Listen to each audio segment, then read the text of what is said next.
Bienvenidos a este tu programa Villanos Loables, un espacio que ha nacido con el gran propósito de rendir tributo, de rendir homenaje a rosarenses que han dejado y siguen dejando muy en alto el nombre de nuestro gentilicio. Villanos que se han formado, algunos en academias, otros de forma genuina, de forma particular, autodidacta, pero todos definitivamente con un gran aporte a la cultura, al profesionalismo, a la tradición, a la sociedad rosarense. Hoy tenemos un invitado de lujo a quien tenemos mucho que agradecer los rosarenses por su entrega como profesional, por su entrega como docente, pero también como locutor, como redactor de noticias, como joyero.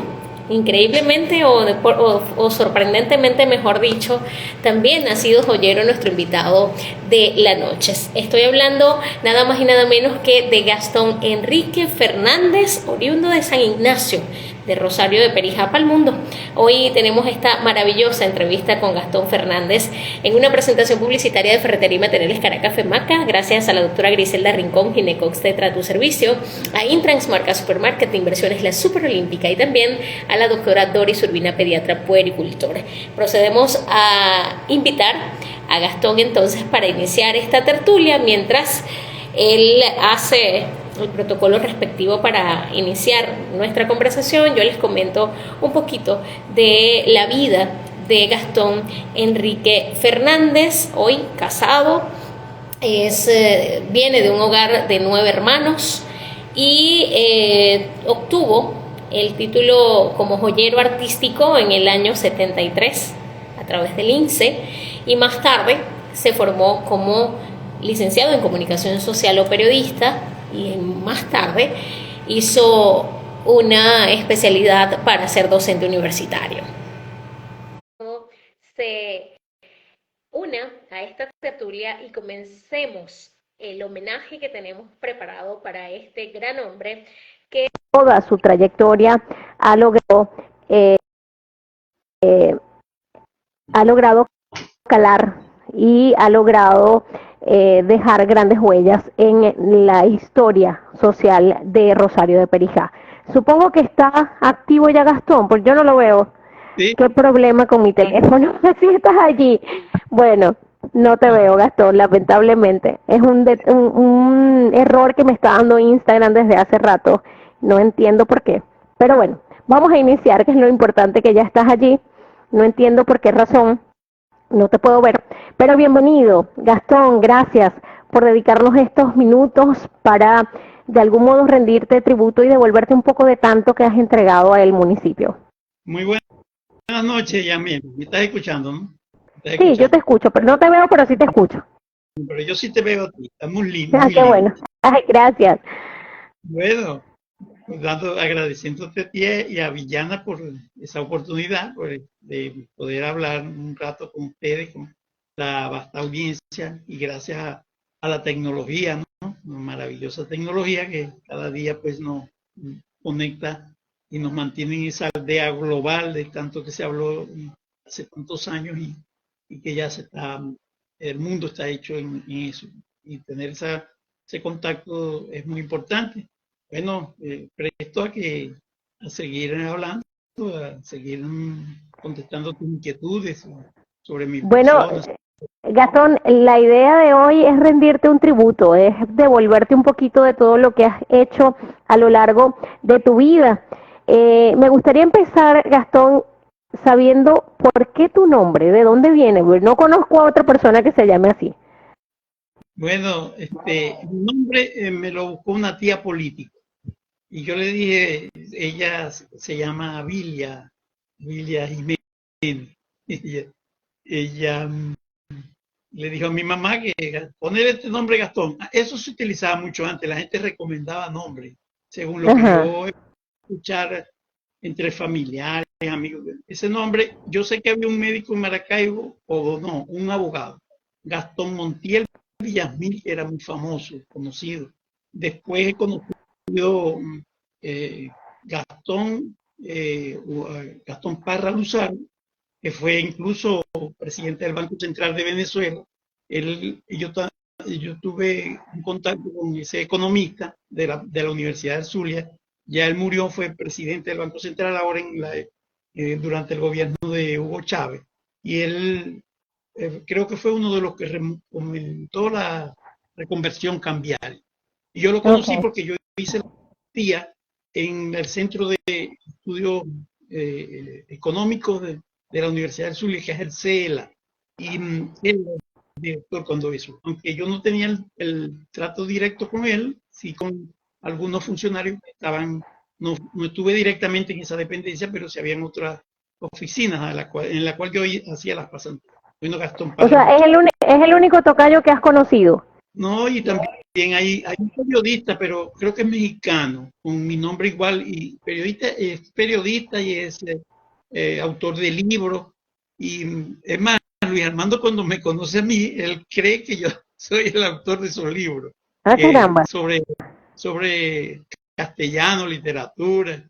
Y hay un jugador de fútbol, también creo que es argentino, pero que jugó en Colombia, también se Que llama Gastón. también se llama Gastón. Ahora, Gastón, tú naciste, o mejor dicho, te criaste en San Ignacio gran parte de tu infancia, pero te moviste a Machiques, te moviste a Maracaibo, luego volviste a Rosario de Perijá, y ya de adulto emigraste a Colombia. Es decir, si se quiere, has conocido en tus... Tienes casi 70 años, son 68 para ser exactos. Y en este lapso de tiempo, Gastón, que has conocido o has dinamizado en tantas culturas, ¿qué puedes decir que has aprendido eh, en estos 68 años de cada una de esas culturas? Porque si bien estamos en el Zulia, San Ignacio, los de San Ignacio no son iguales a los de la Villa, y los de la Villa no somos iguales a los de Machiques, y los de Machiques no son iguales a los de Maracaibo, y mucho menos a los colombianos. Entonces, en esa mezcla, ¿qué puedes decir que te ha quedado de cada cultura? Bueno, en realidad uno aprende de todo, ¿no? De todas las épocas, las situaciones. Por ejemplo, en San Ignacio yo salgo de sexto grado y era difícil. O veníamos a la villa a estudiar o íbamos a Machique. Entonces, si teníamos un familiar aquí en la villa, que resultaba mucho, uno estudiaba en la villa. Yo en ese caso no había todavía familiares así muy conocidos, porque sí migró mucha gente de San Ignacio hacia casa a la villa. Entonces yo me fui con un grupo que estaba en Machique, me decían que estudiara. Sin embargo, yo no estudié, yo tuve un lapso de 4 años sin estudiar, y ahí fue donde hice el curso de joyería artística en el INSE de Maracaibo, que quedaba ahí debajo del del Hospital General del Sur. Yo fui y vi esa oferta que publicó el INSE, que por cierto era una institución muy seria, que no había nada de publicidad, propaganda política, nada de ninguna índole.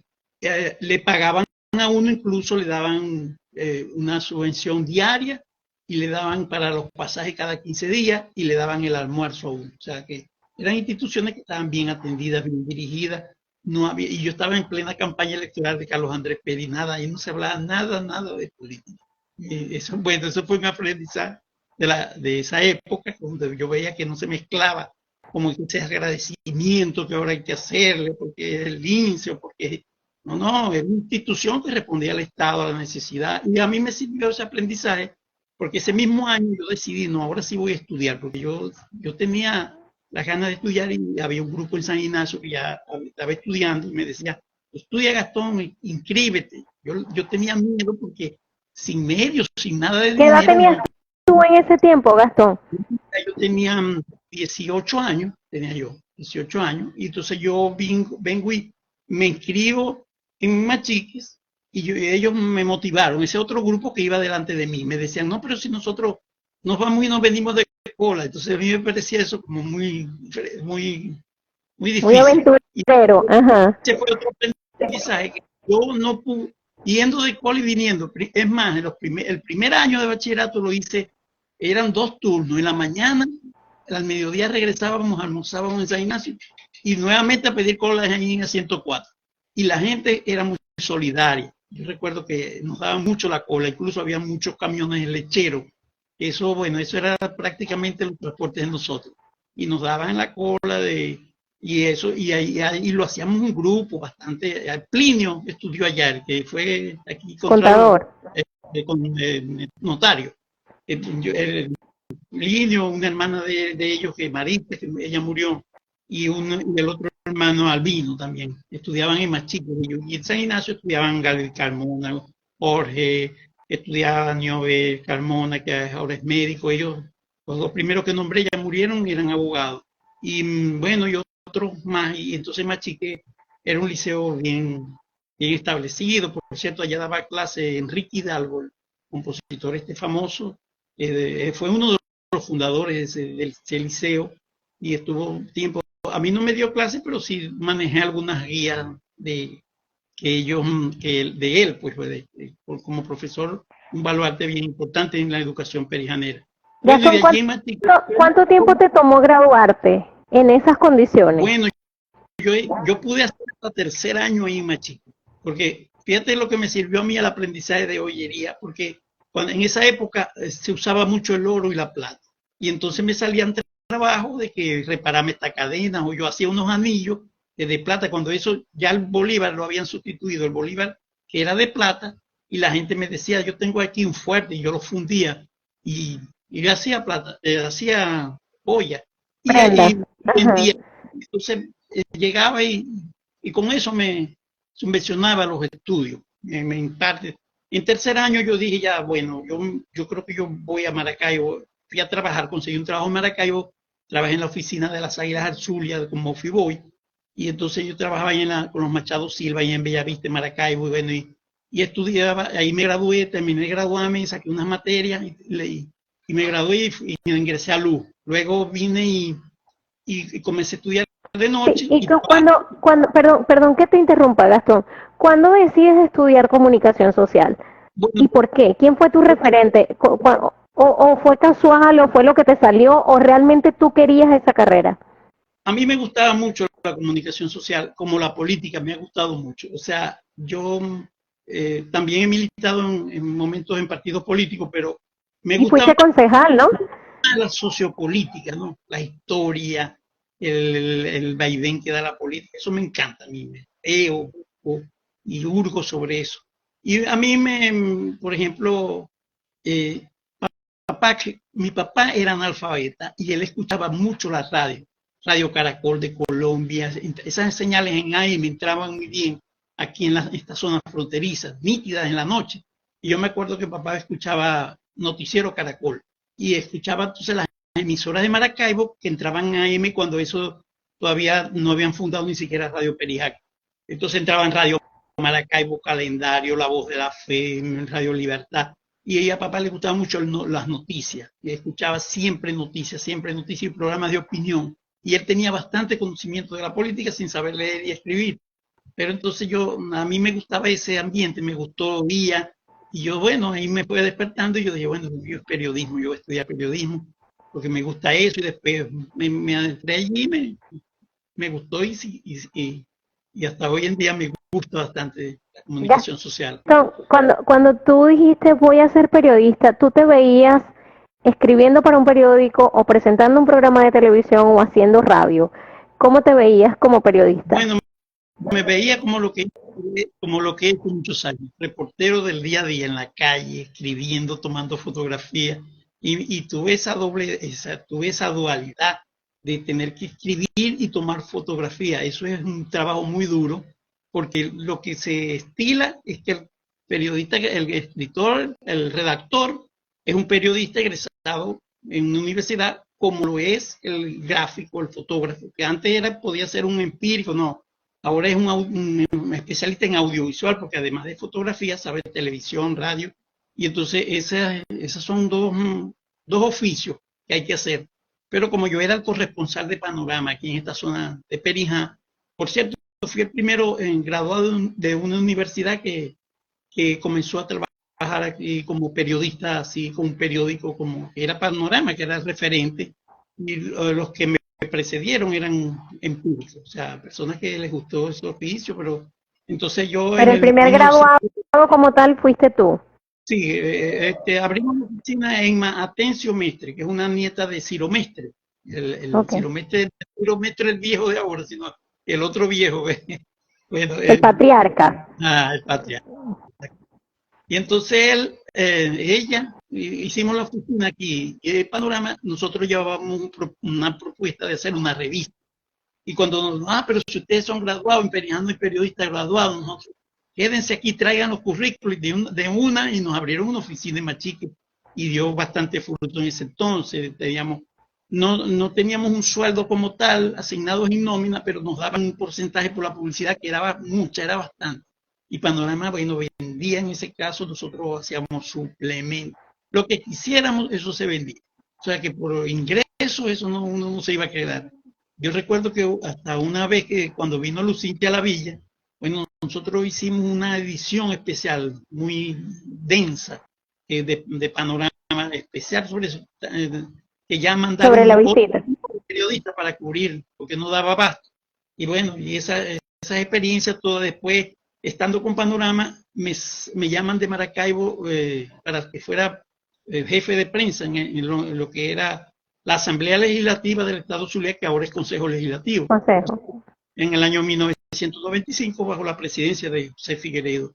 Yo quedé ahí como un poco extrañado porque yo no era político en ese entonces. Yo había sí militado aquí en la villa con el MEP, el MEP cuando Tibaldo Almarza fue dirigente aquí del MEP. Él me puso ahí, me incorporó en la política que también me gustaba porque ese dinamismo de los años 60, después que yo estaba jovencito, o sea, no tenía todavía la edad y me gustaba estar dentro de la política, veía el dinamismo cuando Betancourt, cuando Leoni sobre todo, porque ya cuando Betancourt no recuerdo mucho, pero Leoni sí, incluso yo recuerdo que tuve una visita en San Ignacio, un recorrido, cuando Caldera fue en el año 67, cosas así, ¿no? Eso me gustaba a mí, entonces veía que se desplazaban periodistas cubriendo esa Esas información. noticias. Y eso me dinamizaba a mí, me gustaba, lo disfrutaba ya. Entonces después que Ahora, entro en la profesión me gustó bastante. Y, perdón, no alcancé a escucharte esa parte. ¿Entras a la Asamblea Legislativa ahí? ajá, bueno, entonces ahí como jefe de prensa, yo estuve un año como jefe de prensa, después quedé ahí como periodista normal, como nómina, me lo propusieron y yo dije, bueno, porque cuando eso el salario, el sueldo era bien bueno para los periodistas, en ese entonces fue 95, 90, hasta 99 estuve yo ahí. Después en el 2004 me llamaron porque por medio de una amiga de más chica, de Yajaira Rieta, ella es periodista, y ya me conocí a través de una sobrina mía. Y entonces me dijo, Gastón, aquí hay un cargo de jefe de prensa también en Ciudad Bolívar, en la gobernación, cuando el gobierno de Rojas Suárez. Rojas Suárez se había deslindado ya del chavismo, él era chavista. Entonces en 2004, ahí también fue un aprendizaje importante, porque eso fue muy tensa esa relación, porque entonces la parte política a la que él había pertenecido lo atacaba durísimo y él trataba pues de hacer lo mejor que podía, y como en realidad lo hizo, y él se metió mucho en hacer un trabajo en el Estado Bolívar. Bueno, entonces él perdió. Después yo ahí sí me dijeron también, yo hablé con el director que quedó, que había trabajado en Edelca, de Edelca, me dijo, usted si quiere sigue aquí, que no usted trabaja como profesional, no tiene, sabemos que usted no tiene lineamiento político con nosotros, pero entonces no, a mí lo que no me gustaba era ese ambiente en entonces, era demasiado eh, polarizado. Entonces yo dije, no, yo no me sentía bien. Entonces yo me vine de Ciudad Bolívar, pero hubiese podido estar allá. También fui jefe de prensa, entonces ya trabajé, viví en Ciudad Bolívar. También en ese momento, a pesar del trabajo diario, disfruté mucho esa ciudad muy linda, ese casco histórico que tiene Ciudad Bolívar, es envidiable. Es cuando veía ese río Orinoco, bueno, eso me da un relax. Y bueno, y la ciudad como Puerto Ordaz, tan bonita. Y bueno, yo dije, bueno, Ahora, eso aprendí bastante. Me siento satisfecho por el recorrido que he ahora hecho. Gastón, en estos casi 40 años de graduado, casi 40 años ejerciendo tu profesión, ¿cuál es la noticia más dura que te ha tocado cubrir? Esa que te arrugó el corazón, que dijiste, wow, esto está pasando, esto es crudo, algo que te haya removido las entrañas, que te haya sucedido algo así o mejor dicho, que haya sido un hecho muy duro. Bueno, yo de una en específico no tengo muchas. Ve, y eso también lo he dicho, a mí casi no me gustan los sucesos. Y entonces los periódicos, lo primero son los sucesos, por las mismas líneas editoriales. Ya, uno tenía que abordarlo, pero bueno, viví muchos terribles sucesos que me conmovían, pero tenía que cubrirlo. Yo recuerdo uno que hubo en el 61, hubo como 6 muertos, un choque ahí, no sé, no recuerdo ni cuánto. Bueno, ahí yo viví eso cuando estaban sacando a la gente calcinada, entonces se le veían las vísceras. Bueno, eso me dio a mí una conmoción. Y también recuerdo cuando mataron a los 9 guardias nacionales en la sierra, los emboscaron, que por cierto fue el ELN, eso fue en el 80, en Alto Badú. Eso también fue un evento que cubrí que fue muy impactante. Y de allí tantos, muchos accidentes, mucha violencia. Y bueno, y tenía que cubrirlo. Entonces, yo cuando trabajé con Panorama y igual con la verdad también. Entonces me llamaban de muchos otros medios, a veces que colaborara, que bueno, entonces yo siempre he tenido eso, que con los colegas colaboro todo lo que pueda. Y eso me ha dado a mí mucho fruto, porque cuando yo he tratado de buscar algún apoyo o algo, y siento que me responden, pues me ha sucedido eso. Bueno, será porque yo he tratado bien a la gente siempre, que cualquier información, Te incluso a veces has me sembrado. han llamado de canales de televisión y todo, de Televen, Venevisión, cualquier evento que había aquí en la frontera que tenía trascendencia nacional. Entonces uno, bueno, tenía que colaborar y si es posible, yo le enviaba fotografías y información también le pasaba de la que yo tenía y todo lo demás. Aunque muchos en los periódicos a veces con el celo, ya no decían los jefes, usted no le va a dar información, pero yo no, la información es mía. Y yo Claro. eso sí tengo yo. La del medio con que estoy trabajando, yo la envío en exclusiva, no la hago, o sea, no la publico a varios medios, o sea, la envío a la institución Sí, con la que yo hay una exclusiva para tu medio, pero para el resto siempre pasas algo. yo le colaboro, digo, no, aquí los nombres, aquí está, y si es posible le paso alguna fotografía con otros ángulos, lo Claro. puede hacer. Uno dice, Ahora, Gastón, ¿alguna técnica que hayas desarrollado para lidiar con escenarios adversos o difíciles o crudos? Te lo pregunto porque en una oportunidad yo cubría noticias y, y tuve que dejar de hacerlo porque sentía un cosquilleo en el cerebro cada vez que tenía que reportar jóvenes que eran asesinados en marchas. Eso fue en las protestas, te estoy hablando del 2017, cuando casi que a diario uno tenía que reportar que habían asesinado a uno o al otro, a veces 2 y 3 en un día, y me afectaba rudamente el cerebro, sentía que se me adormecía. Entonces te pregunto si en tu caso, que tienes casi 40 años haciendo este tipo de coberturas, no solo a nivel político, sino de sucesos y tantas cosas con las que uno se encuentra, violaciones y casos horrorosos, ¿has desarrollado alguna técnica, has desarrollado alguna forma para evitar que eso te afecte directamente a ti? bueno, lo que a mí me ha pasado, por ejemplo, que he estado en situaciones riesgosas, ¿no? En donde ha habido, yo la que más recuerdo sí es la de cuando hubo la en Polirosario aquí. Yo fui esa Ajá. noche, estuve precisamente ahí cuando mataron al muchacho. Yo estaba tomando fotografías, ya Estás estaban, hablando de cuando incendiaron o sea, la sede. estaba las Ajá. llamadas de candelita, yo estaba tomando fotos.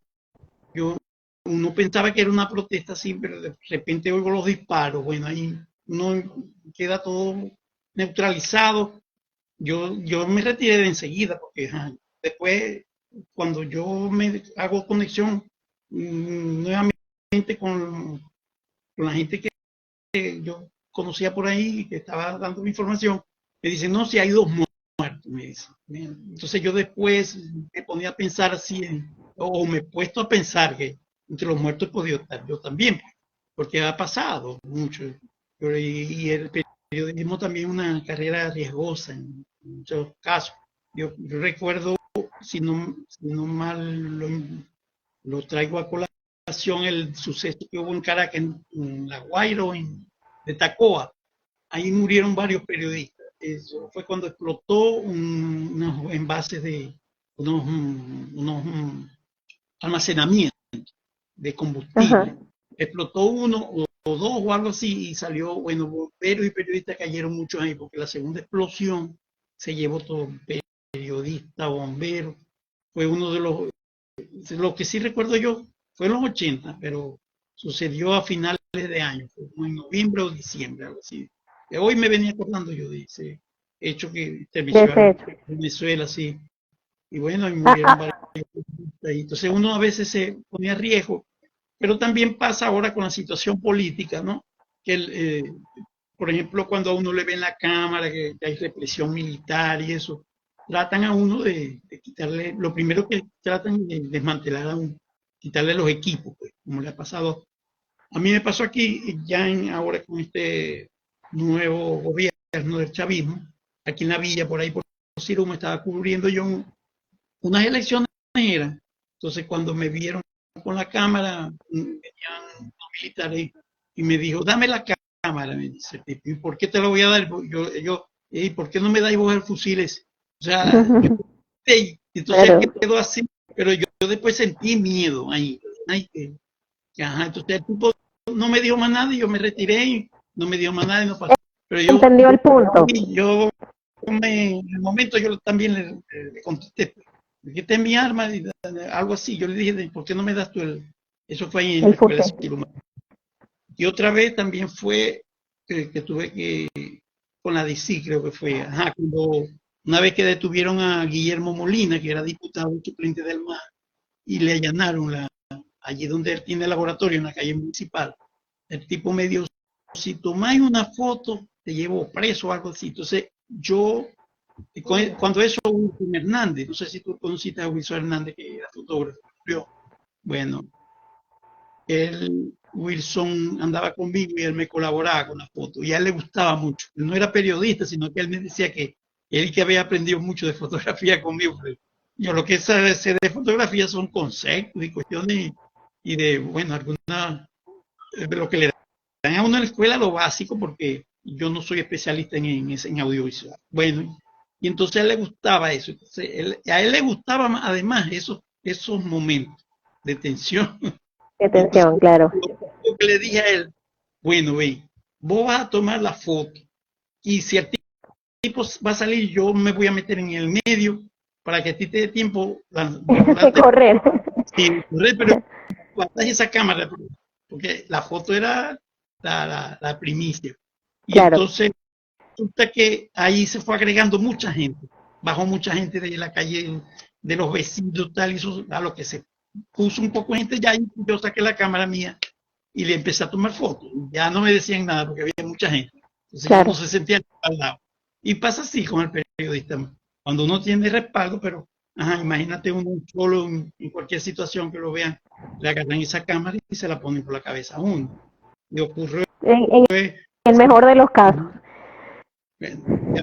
tuve muchas anécdotas así.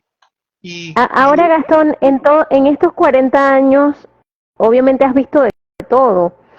¿Cuál ha sido el punto más álgido, por decir un término, el punto más alto, el momento en el que tú te has sentido mejor, en el que tú te has sentido como un rockstar, que has dicho, esto es lo mío, estoy en lo mío, llegué a donde era, esto es lo que siempre he querido? Es decir, tu momento de mayor satisfacción en estos 40 años de carrera. bueno, y te digo también, muchos varios. A veces uno, cuando como periodista, le gusta ver solucionados tantos problemas en las comunidades, ¿no? A mí me gusta mucho eso, cuando uno es portavoz de la gente que no tiene voz, como dicen, como se dice en el argot. O sea, que uno pueda ayudar a solucionar, a que la gente solucione. Eso me da mucha satisfacción, me da, bueno, eh, siento que estoy cumpliendo mi deber, que le doy gracias a Dios, pues, que pueda a poder ayudar a comunidades, a personas a salir de esos problemas, de que uno difunda, si es posible, una, dos, tres, muchas veces ayuda, y cuando la gente le dice a uno, gracias porque ya se me solucionó el problema, te agradecemos mucho porque nos ayudaste, entonces eso da buena satisfacción, y eso es lo que yo creo que hay que tratar de mantener como comunicador social. Creo que es uno de los nortes más importantes que nosotros tenemos para poder ayudar a tanta gente, a tantas comunidades. Y bueno, y entonces de ahí, dentro de, por ejemplo, yo tuve que cubrir sociales también. Tampoco me gustaba mucho sociales porque es como hay que manejar muchos términos diferentes cuando uno le enviaban, no cubría mucho, pero por ejemplo, matrimonio, boda de gente en uno, que bueno, está uno ahí muy... es más banal, ¿no? Es más trivial, se puede decir. Sí. Entonces, eso no es mucho lo que me gusta, pero también lo hago. Me gusta más el periodismo de las comunidades, y también la política me ha llamado mucho la atención, aunque muchas veces digo yo, pero bueno, yo he debido de ser político, porque yo no tengo ese concepto que dicen así, no, que la política no sirve, que esos políticos no son. Yo le aseguro a la gente que no son todos iguales, incluyendo los que están gobernando ahora, no son iguales. Y uno ve así como que si fueran iguales, no. Y en los que han ocupado cargos, y como yo he trabajado también con gente así, he visto con muchos que sí trabajan y que sí están firmes en sus comunidades, en las poblaciones, en el Estado, bueno, se ve eso que tienen como que interés. Gastón, tú naciste en plena dictadura, ¿verdad? Sí, En plena dictadura naciste. No la viviste porque obviamente estabas muy bebé, pero era una memoria muy reciente en el venezolano cuando tú creciste la dictadura, y luego vinieron los 40 años de la cuarta, como le dicen, es decir, la época después del pacto de Punto Fijo, donde se rotaban, estaban adecos, luego copellanos y viceversa, y después viene el chavismo. Entonces, en este trance que tú has vivido, porque lo has vivido, ¿qué crees que pasó? ¿Qué crees que le pasó a la sociedad venezolana que dejó ir de sus manos la democracia como tal? Porque estamos de acuerdo en que lo que estamos viviendo no, digamos que no es lo que debería ser. Estamos en un momento país difícil, con una diáspora más grande que incluso países que están en guerra. Entonces, ¿qué crees que pasó? ¿Cómo llegamos a este punto? Bueno, precisamente yo, cuando en el 58 yo tenía 3 años, yo me acuerdo apenita de los escrutinios que yo escuchaba por la radio. Yo creo que eran los de Rómulo Betancourt ya, los de Raúl León, que decían, eso echaban como tres días, creo, 4 días, contando los votos, y los decían por radio, y decían, bueno, Acción Democrática tanto, COPEI tanto, tantas grandes, tantas pequeñas, porque era por tarjeta. La pequeña era de los cuerpos deliberantes, congresos y asambleas, y lo de la grande era de la presidenta. Tanto que en la de Rafael Caldera, cuando ganó Rafael Caldera, la diferencia fue de 30.000 votos, y eso se retrasó bastante. Incluso se hablaba de que no querían entregar, no sé, la presidencia, pero 30.000 votos que eran pocos, o sea, la diferencia no era nada. Muy Fue una mínima. división de y ganó Caldera esa vez. Era muy fuerte como partido político, se sembró, pues. Porque en verdad se va a la historia y fue un partido que trabajó mucho por la democracia. Y eso que tú dices, que esa pregunta, esa inquietud que se la hace uno, es verdad, es muy importante, me parece a mí que cómo dejamos perder esa democracia. Y algo que, fíjate que estaba leyendo el libro de Leonardo Carvajal, que él es educador, se llama El laberinto de Chávez. Yo ese libro lo estaba leyendo la otra vez y después lo seguí leyendo. Y lo estoy leyendo ahí, llevo como las dos terceras. Y él dice, todos esos análisis que él está haciendo del por qué se perdió la democracia, dice que no se perdió la democracia. O sea, que a los venezolanos nos queda algo que tenemos muy firme, que es la democracia, la tolerancia. No recuerdo la otra característica en este momento, a ver si ahora en el transcurso me viene a la mente. Él da tres, ¿no?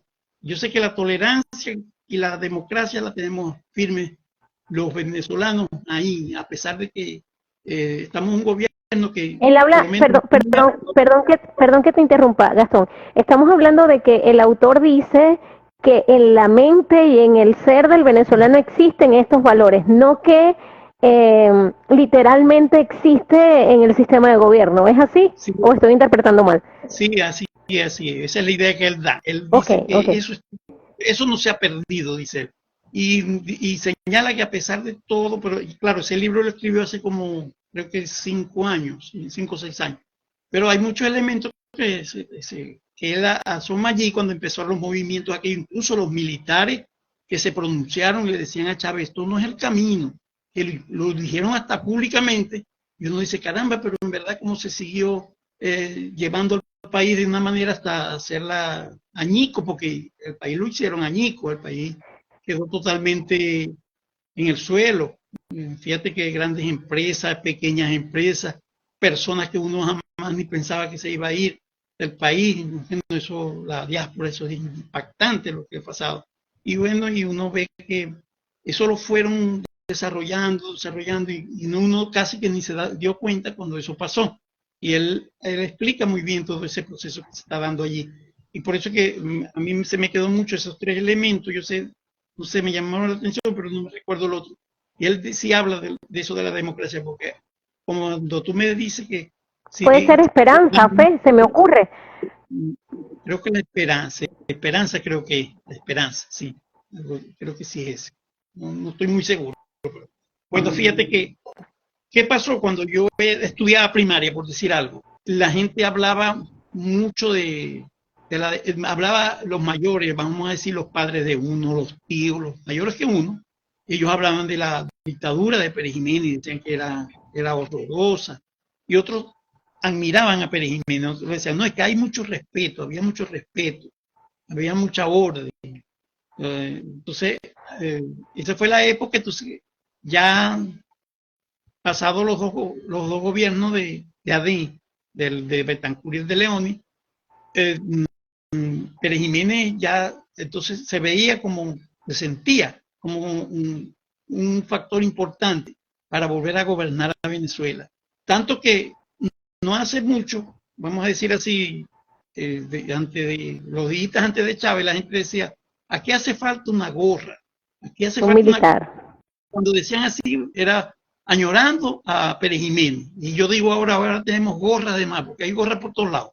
Y entonces, fíjate que las cosas como llegan, eso es algo completamente falso, porque la democracia la hacen más que todos los civiles. No es que los militares son importantes, como no, pero en su papel, en su rol, pueden estar desarrollando puestos importantes en la administración pública, pero nunca, no tanto avasallante. Por cierto, estaba escuchando al periodista Miguel Salazar anteayer, y él decía que esto no es un gobierno cívico-militar, sino militar-cívico, o sea que hay más militares, y daba incluso el número ahí hay más militares civiles en el mismo gobierno que el mismo Chávez. Prácticamente todos los ministros son militares. Los que fundan también, los que están en la presidencia de organismos como Puerto Zulia, el caso de nuestro aquí en el Zulia, el de Hidrolago, el nuevo que cambiaron por Freddy Rodríguez, creo que es militar también. sea, entonces uno ve que hay demasiado militar y el militar está formado para dar órdenes, ¿no? Tiene otra formación. Y la democracia no es así, la democracia es discusión, es dinamismo, es negociar, bueno, otros elementos que tienen un sistema democrático. Bueno, Ahora, Gastón, te pregunto, ¿tú crees, ya hablamos más o menos de por qué es que estamos acá? Ahora, ¿tú crees que la población, que todos los días en tu programa con mi querido Luis Armando, todos los días ustedes perciben lo que hay en la calle, lo que está pensando la calle? Todos los días de Dios ustedes tienen recepción directa, un termómetro, por llamarlo de alguna manera, de cómo está la calle. Entonces mi pregunta es, ¿tú crees que en estos más de 20 años en los que hemos estado lastimosamente en retroceso, bueno, pudiésemos decir que son más años en realidad, porque si bien esto se agravó en los últimos 20 años, ya veníamos en retroceso, pero ¿tú crees que la gente ha aprendido, que la lección se ha aprendido, que lo que nos ha tocado vivir le ha enseñado al venezolano algo? Y si ha aprendido, ¿qué ha aprendido según tú? Sí, yo creo que hay un alto número de la población que es como tú dices, que ha aprendido, porque la experiencia los ha llevado y, han mucha gente que ha emigrado y volvió y que comparó otros países, se ha aprendido y la gente sabe muy bien, mucho de la gente sabe muy bien que se vive mejor en democracia. En democracia se puede cambiar, se puede votar, cambian los gobernantes, si uno sirve, simplemente lo votan. Yo creo que sí hay firme, aunque muchos hablan de que la juventud es como que está ahí muy indiferente, pero yo creo que siempre dentro de los jóvenes hay una población importante que sí se daría a ayudar al cambio que requiere el país.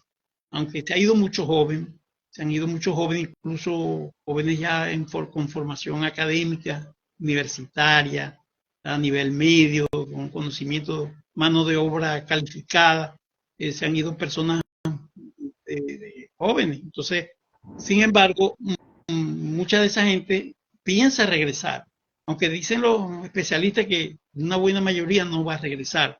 Así cambian las cosas en Venezuela. Así que la experiencia, eso yo lo he escuchado algunas veces, pero también mucha gente regresa con ese propósito de trabajar en el país. Al que tenga alguna experiencia, por ejemplo, los que tienen 50, 40 años y hasta 30 puede ser, saben bien que Venezuela ofrece muchas oportunidades, Venezuela es un gran país. Fíjate que yo cuando estaba en Colombia, una vez hablando con un señor como de mi misma edad, le digo yo, no porque nosotros que éramos ricos, y me dice el colombiano, que ustedes son ricos, no hay un país más rico aquí en Latinoamérica que Venezuela. Y empezó a hablar de cosas de Venezuela. Y yo me quedé asombrado. Y fíjate que la gente, como tiene conocimiento del potencial, y es que es un potencial, pero bárbaro. Y fíjate que, por ejemplo, en los años 60, 70, los jóvenes de esa época queríamos estudiar, queríamos formarnos, tener un oficio, y eso fue así. De hecho, se crearon universidades, politécnicos, y surgieron muchos profesionales, gente que sabía que, y aquí hay mucha gente preparada aún en Venezuela, jóvenes que tienen inquietudes. Eso lo veo yo como muy positivo, Yamel.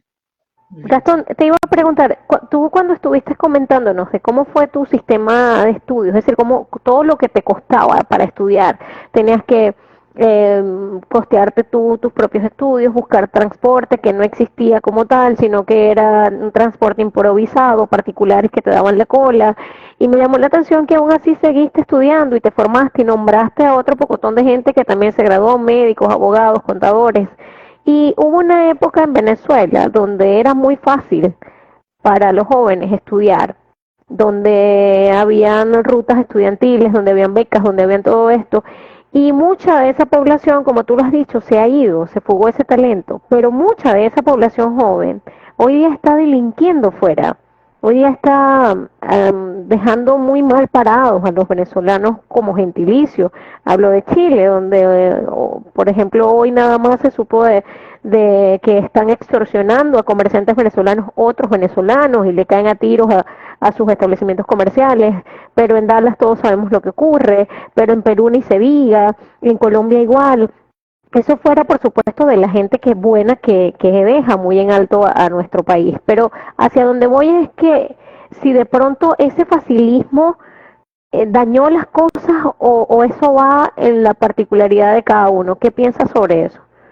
Bueno, pudieran haber elementos que sí influyeron en cierto facilismo que otorgó los demasiados ingresos que a veces nos da el petróleo, ¿no? Algunas familias a lo mejor no orientaron bien, o algunos pensaron que estudiar no era tan importante, y quizás al no formarse como, cuando digo estudiar no es que era que todo el mundo tenía que ser universitario ni profesional, sino educación básica y lo demás.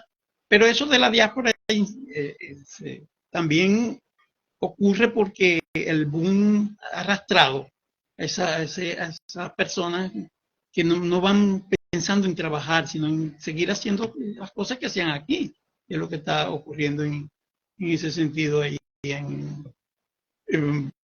por ejemplo, en Colombia, en Chile. Sí, yo vi lo de hoy de Chile y da tristeza, ¿no? Bueno, como que uno se siente que se llevó lo de aquí lo malo, ¿no? Impacta mucho cuando es una situación así de maldad, de asesinatos, de los mismos venezolanos que están trabajando allá, entonces van estos con el modus operandi a establecerlo. Yo creo que siempre, a pesar de todo, hay mucha gente, la mayoría, yo siempre digo que la mayoría está trabajando, está allí luchando, están firmes, están ayudando a sus familiares aquí, están aportando. Yo me fijé en estos días, Yameli, en San Ignacio hubo una petición para arreglar la medicatura o el dispensario, lo que dicen ahora el ambulatorio. Nosotros le decíamos dispensario. Bueno, fíjate que se activó un grupo y ayudaron desde el exterior y rescataron ciertos espacios allí. Fíjate, lo importante también, esas son cosas que hay que destacar. Yo lo Hay que escribí, decirlas, sí, sí. hay que decirla porque hay gente que está haciendo eso. Y uno se da cuenta que hay gente que... Me di cuenta también de una joven de aquí de la villa que está en Cartagena y tiene como especie de un taller de artesanía o algo así, que le ha ido muy bien. Tenía más de 30 personas empleadas en ese Wow. emprendimiento, imagínate.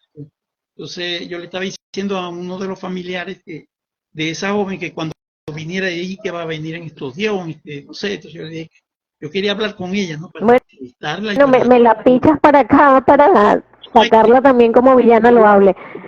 tratar de difundir eso, eso ayuda a mejorar la Claro. autoestima de que están aquí y de la gente que bueno, también tener buenas imágenes, porque ahora, hoy en día, con el Internet, como dije anteriormente, la aldea global permite que toda esta información también Se se sepa. por las diferentes plataformas que se están utilizando. Y bueno, yo creo que siempre es más lo positivo que lo negativo. Lo que pasa es que, como dije anteriormente, nos hicieron añicos al país, nosotros no sé, no nos organizamos. Yo pienso que se ha habido una culpa en los dirigentes políticos, sobre todo, porque fíjate, si tú ves la oposición como tal, o si, no, al hablar de oposición no estoy diciendo de partidos, lo que estamos opuestos a que esto no siga sucediendo, pues. No tenemos esa dirección de los líderes, que más bien se han puesto a discutir A entre pelearse ellos. entre ellos. Entonces, eso, según muchos analistas nacionales e internacionales dicen que ha sido uno de los factores por los cuales se ha perdido eso que tú nombrabas allí, la democracia. Me parece un nombre muy fácil, pero democracia significa independencia de poderes. Fíjate que en Colombia uno ve que ellos se quejan. Yo cuando estuve en Colombia le decía a la gente, no se quejen porque así nos pasó a nosotros. Yo me recuerdo que se quejaban de la salud, se quejaban de tantas cosas y yo decía, pero bueno, si aquí tiene que hacer una fila, como dicen, tienen que hacer, había una fila como de 20, 30 metros y ya estaban protestando, pero yo veía que en la fila de pronto llegaban unos de atención al ciudadano, 3, 4 personas. Usted va para allá, déme acá de esto, usted va para este espacio. Eran atendidos. Y disolvían la fila. Yo decía, fíjate, cosas que aquí también las habían anteriormente. En Venezuela, Claro. fíjate lo que yo te dije de lo que yo pude estudiar, no me costó nada, ni fue por influencia, ni nada, sino uno se resolvía. Y yo recuerdo que tú dices lo que hablaste allí de la educación. En Mérida, ese grupo de muchachos que yo te decía que iban delante de mí, la mayoría se fueron a estudiar a Mérida. Me decía que me fuera para allá, pero allá no dan comunicación social. Allá entonces yo no hallaba, yo decía, no, es que a mí no me voy a estudiar, es periodismo. Entonces ellos me decían, tú te buscas 2 jeans, 2 suéteres y ya con eso tienes. Allá hay residencia, allá hay comedor, allá hay transporte. Y tenían hasta beca, imagínate, que no iba a estudiar, tendría que ser muy floja la persona. Claro. Hay una anécdota, yo recuerdo de Galvi Carmona, que Dios lo tenga en la gloria. Bueno, él se graduó, era muy buen abogado. Recuerdo que manejaba muy bien los términos jurídicos. Y él llegaba al sector 4, después que él tenía carro, y decía, yo llego aquí a ver quién va para la villa para darle la cola, porque yo quiero pagar. Yo quiero pagar. Todo lo que me hicieron, los favores que me hicieron a mí. Sí, hoy en día, sí, bueno, y cosas así, pues. Y entonces, bueno, yo sí creo mucho que hay que también un voto de confianza para los educadores en América que están hoy en día, siguen firmes, a pesar de este sueldo si es que se puede llamar sueldo, no sé. Estas remuneraciones que le están dando, la educación, imagínate, como lo dijo Bolívar, que un pueblo iba al desarrollo según la educación que tuviera. Bueno, y todos sabemos cómo está aquí. Sin embargo, ellos siguen firmes ahí, como sea, trabajando. Hay mucha gente abnegada, aún trabajando prácticamente de a gratis. De gratis. Imagínate prácticamente invirtiendo para poder trabajar, porque tienen que pagar pasajes, tienen que pagar comida y todo esto y no les alcanza, pero más bien pagan para trabajar. Y haciendo otros oficios. En estos días leí un ingeniero agrónomo, tenía título de ingeniero agrónomo, o tiene, y tiene un título técnico superior también en ramas agropecuarias, y trabaja de mesonero. Se estaba ofreciendo ahí en las redes. Soy mesero, decía, puedo hacer esto y esto y esto, comida y tal. O sea que, además de tener la formación, estaba trabajando en otra cosa. Y, bueno, y fíjate todo lo que ha tenido que hacer la gente. Ahora, Gastón, nos queda poco tiempo y me gustaría hacerte esta pregunta que tiene que ver con lo que hemos venido hablando. Tú dices que el pecado capital de los políticos ha sido la desunión. Entonces, ¿cuál es el pecado capital del pueblo venezolano? Hablo del ciudadano de a pie, hablo de nosotros. ¿Qué nos ha faltado? ¿Qué hemos hecho mal? ¿Y qué tenemos que hacer si queremos recuperar el país? Bueno, eso también es digno de que te lo conteste un sociólogo. Bueno, en realidad, el pueblo lo que tiene que hacer es tratar de buscar los elementos eso de la democracia, unirse. Yo siempre le digo a los jóvenes que se meten en un partido político, aunque sea en el PSV, le digo, pero te hay que meterte y desde el partido político tú vas a buscar el aprendizaje y la teoría de ese partido y tú vas a enfrentar a la gente que está allí, a ver si lo están haciendo como dice, como reza los mandatos, los estatutos. Sus ideales. Y ya es un avance, le digo yo, porque en la política es así, tú estás aquí hoy, pero mañana este aprendizaje te va a dar la oportunidad de insertarte en la sociedad y de ayudar y ver la política como eso, ¿no? Como que también el valor de la filantropía, ¿no? De tener que ayudar al pueblo, porque si tú ayudas a que la sociedad sea mejor, tú vas a vivir en una sociedad mejor. Porque si tú logras que no se forme un delincuente, posiblemente ese delincuente, si tú no lo salvaste de que fuera delincuente, ese va a atentar contra ti en cualquier momento que te consiga en la calle o contra tus hijos o contra tus nietos. Porque hay mucha gente que a veces somos egoístas, no, que vivir yo bien, ajá. Entonces uno dice a veces, no, que quiero mucho a los hijos, a los nietos. Y a la final, ajá, si los quieres tanto, entonces porque no lucha para dejarles una mejor herencia social, vamos a decir así. Un mejor pueblo, un mejor... ¿Tiene salida Venezuela? ¿Tiene salvación? ¿Tenemos futuro? Sí, yo creo que yo sí pienso que hay futuro, pero es más, estamos llegando a un momento, lo veo yo así, en que se va a dilucidar se van a definir muchas situaciones, con los políticos, con el que está en política por una oportunidad, pero van a salir liderazgos y va a ser a partir de este momento que se está viviendo, de las primarias, de las elecciones. Muchos dicen, esta es la última oportunidad. Y yo le dije a una señora en estos días, no digas eso, que es la última oportunidad, esta es otra oportunidad, porque vamos a seguir luchando y no hay que entregarse. Y hay gente que está dispuesta a no entregarse, gente que es mayor, como el caso mío. Yo creo que yo puedo aportar mucho diciéndole a la gente a través de la radio, llevando un mensaje que tienen los especialistas, experiencias que se han dado en otros países, de que no hay que desanimarse. Claro, como todo ser humano, a veces nosotros amanecemos decaídos, con las alas en el piso, pero no hay que siempre pensar y ser positivo, porque Venezuela, por eso mismo que estamos diciendo, es un gran país con tantos recursos, con una ubicación geográfica. Fíjate que Venezuela, los artistas antes, el que triunfaba en Venezuela ya se iba para todo el mundo Tenía y ves aquí que pasar por aquí. el caso de las Miss Venezuela, que como irrumpieron anteriormente y todavía fíjate que hay dos que son hijas de Zuliano, que son representantes de una de Miss Mundo, creo, y la otra de Miss Universo. Mis Estados Unidos es una. Sí, en Estados Unidos y la otra que la madre es de Cabime y la otra es de Maracaibo. Bueno, fíjate, lo de la robótica, fue un triunfo grande a nivel Perijanero. 190 Sí, señor. y cosas así muy positivas. Y eso es lo que en eso hay que trabajar. Hay gente, lo que yo veo mejor también, ya para culminar, como tú dices, es también hay muchas ONG trabajando, hay mucha gente trabajando en la reconstrucción de lo que llaman el tejido social. Hay organizaciones muy buenas, Provea, si yo, en las zonas centrales que hay muchas, pero en Maracaibo también hay Al sur ambiental. le están llegando bastante también. Entonces, Gracias a Dios. el gobierno trató un momento como que de eliminarla porque para tener también dominio sobre eso, no ha podido ni va a poder. Entonces, eso es el mensaje mío para los jóvenes y para los que están escuchándonos y viéndonos, es que no hay que seguir adelante, no hay que dejarse arrebatar el país.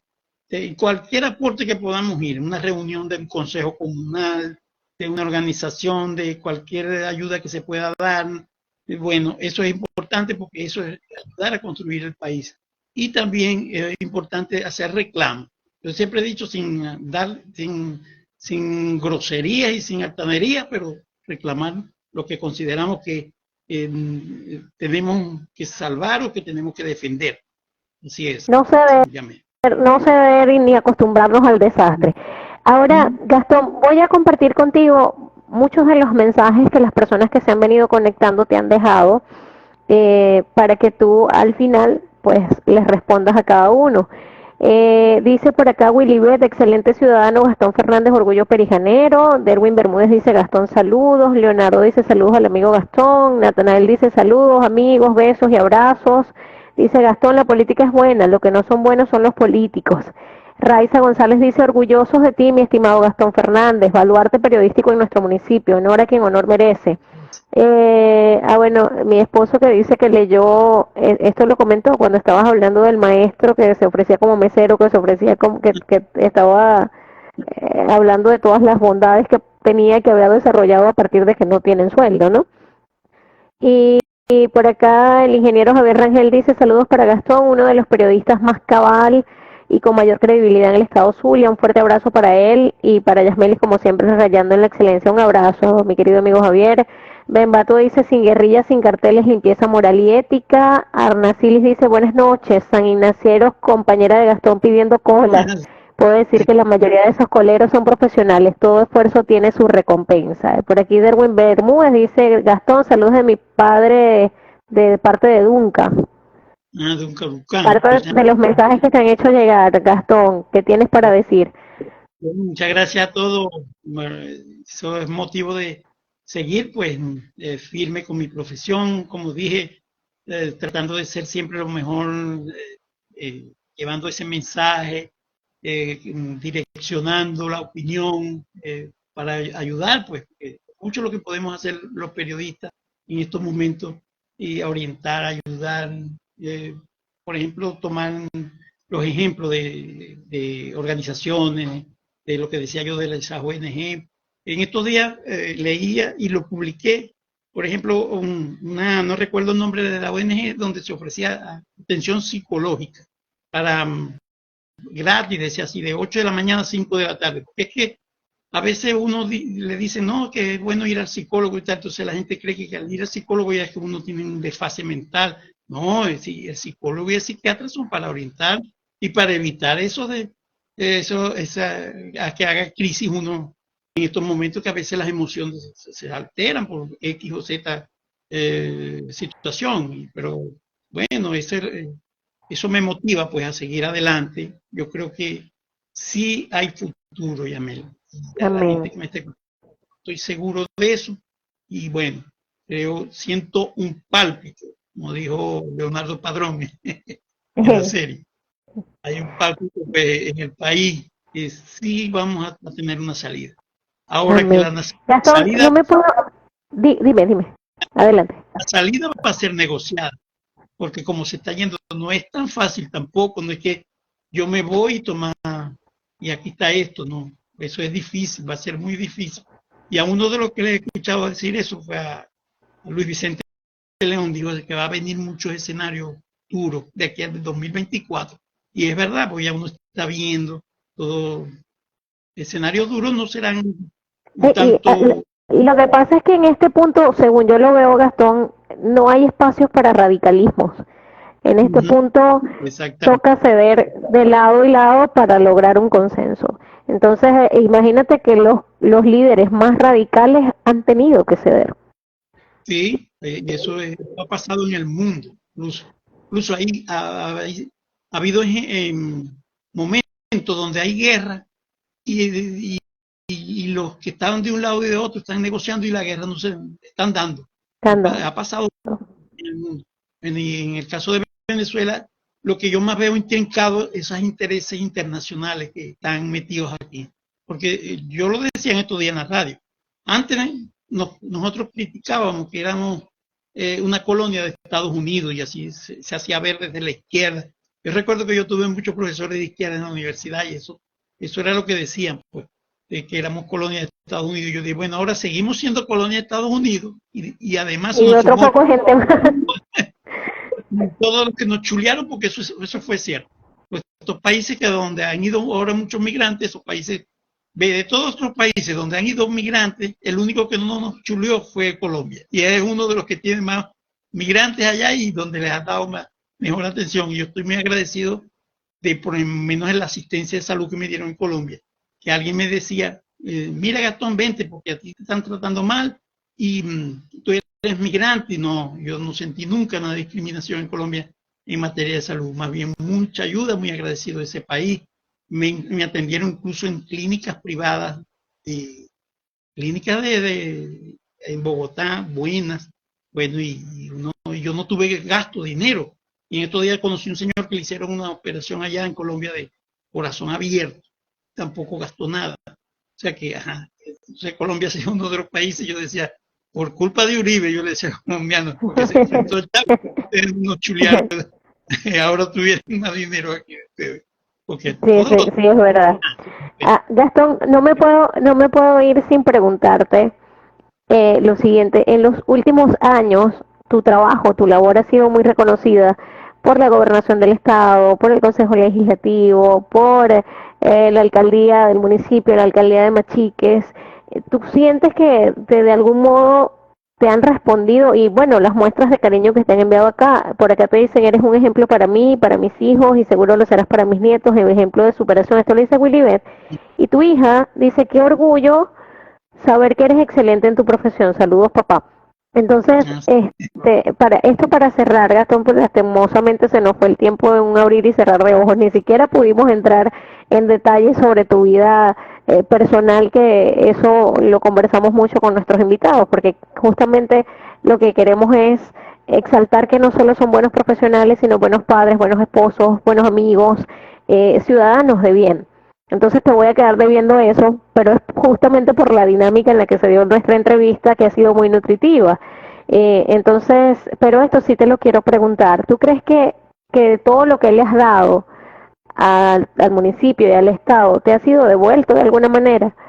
bueno, yo creo que lo primero que me dio a mí el Estado fue la educación. Una de las cosas más bonitas que yo siento es eso, poder haber estudiado. Fíjate que lo que te decía yo de la escuela, después fui a la universidad también completamente gratuita la educación. Yo recuerdo que el profesor Cervantillano nos decía en ese entonces, él decía, la Universidad del Zulia tiene la flota de buses más grande del occidente del país, y así es verdad, porque yo nunca llegué a ver un bus accidentado de la Universidad del Zulia, y venían buses a la Villa Es Machique, cierto. venían a la capital, y uno veía, pues yo considero que el Estado me dio a mí una buena educación, yo me siento bien formado en la Universidad del Zulia, y yo digo a veces que he debido de haber dado más, pero uno a veces como que está esperando, como es, eh, como lo escuchaba por ahí, que el presente no es mañana o algo así. O sea, que uno a veces que el presente tiene que disfrutarlo en el sentido de sacarle más provecho, ¿no? En el sentido de la misma educación. A mí me ofrecieron dar clase en luz y yo no quise, o tuve como miedo, lo confieso, pues, porque uno recién graduado tiene así como un poco de miedo. Entonces, Ujú. después pues yo dije, pero bueno, sí, uno tiene que quedarse en la universidad porque ahí es donde vas a seguir aprendiendo. O sea, eso lo vine a después. Bueno, pero son cosas así que uno a veces le pasan, pero sí siento que, bueno, a mí me ha retribuido la sociedad, el Estado, en ese sentido, pues yo y creo Te firmemente puedes, seguir te viendo. puedes decir satisfecho, te sientes satisfecho hoy día. Y cómo no, yo pienso, Yamel, que una de las virtudes que tiene la profesión de comunicador social es que uno puede, por lo menos en mi caso me siento así, a cualquier edad, siempre y cuando uno tenga por lo menos condiciones de salud aceptables, uno puede ejercer siempre, no importan los años. Y uno, si se siente un poco cansado en algo, puede dejar así y orientarse hacia otro lado. Y ahora que estoy viviendo la era tecnológica, que también le doy gracias a Dios porque, bueno, por tener esta oportunidad, pienso que aún podemos seguirle sacando provecho a esto que apenas está comenzando, ¿no? Y ya vamos Sí. por la inteligencia artificial y lo demás. Todo esto hay que aprovecharlo y yo pienso que Venezuela está a las puertas de aprovechar esto. Y por eso yo le digo mucho a los jóvenes que tienen que estudiar, aprender inglés, todos los idiomas, cualquier idioma, pero el inglés porque es el más universal. Y el que aprendan chino por si acaso, porque se están adueñando del mundo. Sí, señor. Ha Gastón, sido ha sido un gran placer. De verdad, muchísimas gracias por tomarte este tiempo para con nosotros, por comentarnos todas tus experiencias, por darnos tu visión de país, que a Dios gracias es positiva y una persona que ha vivido tanto, y no me refiero simplemente a los años de vida que tienes, sino a todas las experiencias que has vivido, a mí no me pues da, viniendo de ti, pues es de valor lo que nos hace saber. a mí no me Dime. da pena que se me caiga la cédula, ya me No, siento muy orgulloso a mí de tampoco. Somos y dos. que llega a esto, muchos no han podido siquiera. Bueno, y Sí, entonces, señor. gracias a Dios, y porque me mantengo, le pido siempre que me dé ese talento y esa fortaleza y que nos las dé a todos los venezolanos. Porque yo no pido Amén. solamente, pido por todos Ah, los venezolanos, por la gente que vive aquí. Porque yo no solo me dirijo a los venezolanos, sino a la gente que vive en Venezuela, que de alguna manera disfrutan y disfrutamos también del trabajo de ellos. O sea que muchas gracias así entonces es. a todos los oyentes. Gracias, Gastón. nos queda pendiente muchas facetas de tu vida.